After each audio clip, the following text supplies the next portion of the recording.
गणेश जी माने जाते हैं पुराणों के प्रथम लेखक। सतयुग में किया नरांतक और देवांतक का वध। त्रेता युग में लिया मयूरेश्वर का अवतार। द्वापर में गजामुख का अंत कर बने गजमुख। कल्कि के साथ होगा शूर्पकर्ण के रूप में अवतार। श्री गणेश सर्वदैवीय शक्तियों में प्रथम पूज्य देव हैं। उन्हें मंगल मूर्ति भी कहा जाता है। गणेश जी के सभी अंग जीवन को सही दिशा देते हैं। उनके बड़े सिर को ज्ञान और अच्छी सोच को बनाए रखने का प्रतीक माना है। उनकी छोटी आंखें जीवन में हर चीज को बारीकी से परखने का निर्णय लेने का प्रतीक हैं। गणेश जी के बिना कोई भी पूजा पूर्ण नहीं हो सकती, लेकिन उनके असली मस्तक के बारे में कुछ ही लोग जानते हैं। वो तो गजमुख हैं, लेकिन उनका असली मुख कहाँ है? धर्मशास्त्र में बताया जाता है कि गणेश जी का असली मुख कटते ही चंद्रमंडल में चला गया था और उन्हें हाथी के बच्चे का सिर लगाया गया, जिससे गणेश जी को गजमुख और गजानन के नाम से जाना गया है। गणेश जी को मोदक लड्डू का भोग सर्वप्रिय है। उनको लाल रंग के गुड़हल और लाजवंती के फूल, दुर्वा, शमी के पत्र और केला प्रिय हैं। और गणेश जी के सामने केसरिया चंदन, अक्षत, दूब अर्पित करके कपूर जलाकर श्रद्धा से पूजा और अर्चना करनी चाहिए। गणेश जी को रक्तवर्ण पुष्प विशेष प्रिय लगते हैं। गणेश चतुर्थी की कथा में आता है कि माता पार्वती स्नान के लिए जा रही थीं, लेकिन माता ने शरीर पर लगे उपटन को उतारा और सुंदर शिशु के रूप में बदल दिया, जिसे गणेश जी का नाम दिया। और माता पार्वती ने बालक को आदेश दिया कि कोई भी अंदर ना आए। गणेश जी को ऐसा कहकर माता पार्वती जी स्नान के लिए चली गईं। लेकिन आज मैं कुछ रोचक तथ्यों को आपके सामने रखती हूँ, जो अक्सर ही जानने के लिए आप लोग उत्सुक रहते हैं। हम हर कार्य को शुरू करने से पहले कहते हैं कि हमने आज इस कार्य का श्री गणेश किया। चलिए श्री गणेश जी के बारे में और बातें जानते हैं। सतयुग में गणेश जी का जन्म ऋषि कश्यप और माता अदिति के यहाँ हुआ, जहाँ उन्हें श्री अवतार महोत्कट विनायक के नाम से जाना गया।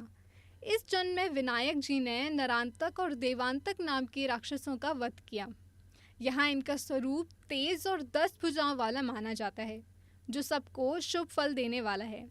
इस अवतार में विनायक जी ने सिंह पर सवार कर राक्षसों का संहार किया। त्रेता युग में गणेश जी मयूर पर सवार होकर प्रकट हुए। गणपति जी ने माँ उमा जी के गर्भ से भाद्रपद की शुक्ल चतुर्थी को जन्म लिया, जो रूप 6 भुजाधारी माना गया है, जिससे वो तीनों लोकों में मयूरेश्वर के नाम से विख्यात हुए। इस अवतार में गणपति जी ने दैत्य राज सिंधु का विनाश करके रिद्धि और सिद्धि से विवाह किया। द्वापर युग में गणेश जी का वाहन मूषक को बताया जाता है। उनका वर्ण लाल बताया गया। उनको 4 भुजाधारी के रूप में माना और पूजा जाता है। इस अवतार में वो दुनिया में गजानन के नाम से विख्यात हुए। इस युग में गणेश जी ने माता पार्वती के गर्भ से जन्म लिया है, लेकिन माता पार्वती ने गणेश जी को जंगल में छोड़ दिया, जहाँ ऋषि पाराशर जी ने गणेश जी का पालन पोषण किया। कहावत ये भी है कि गणेश जी पाराशर ऋषि के यहाँ गजमुख के नाम से जन्मे थे और गजमुख नाम के राक्षस को मारने के बाद वो गजामुख कहलाए। इस रूप में उनका वाहन मूषक था, जो कि पिछले जन्म में एक गंधर्व रहे, जिन्हें सौभरी ऋषि की पत्नी पर कुदृष्टि डालने पर मूषक योनि मिली थी।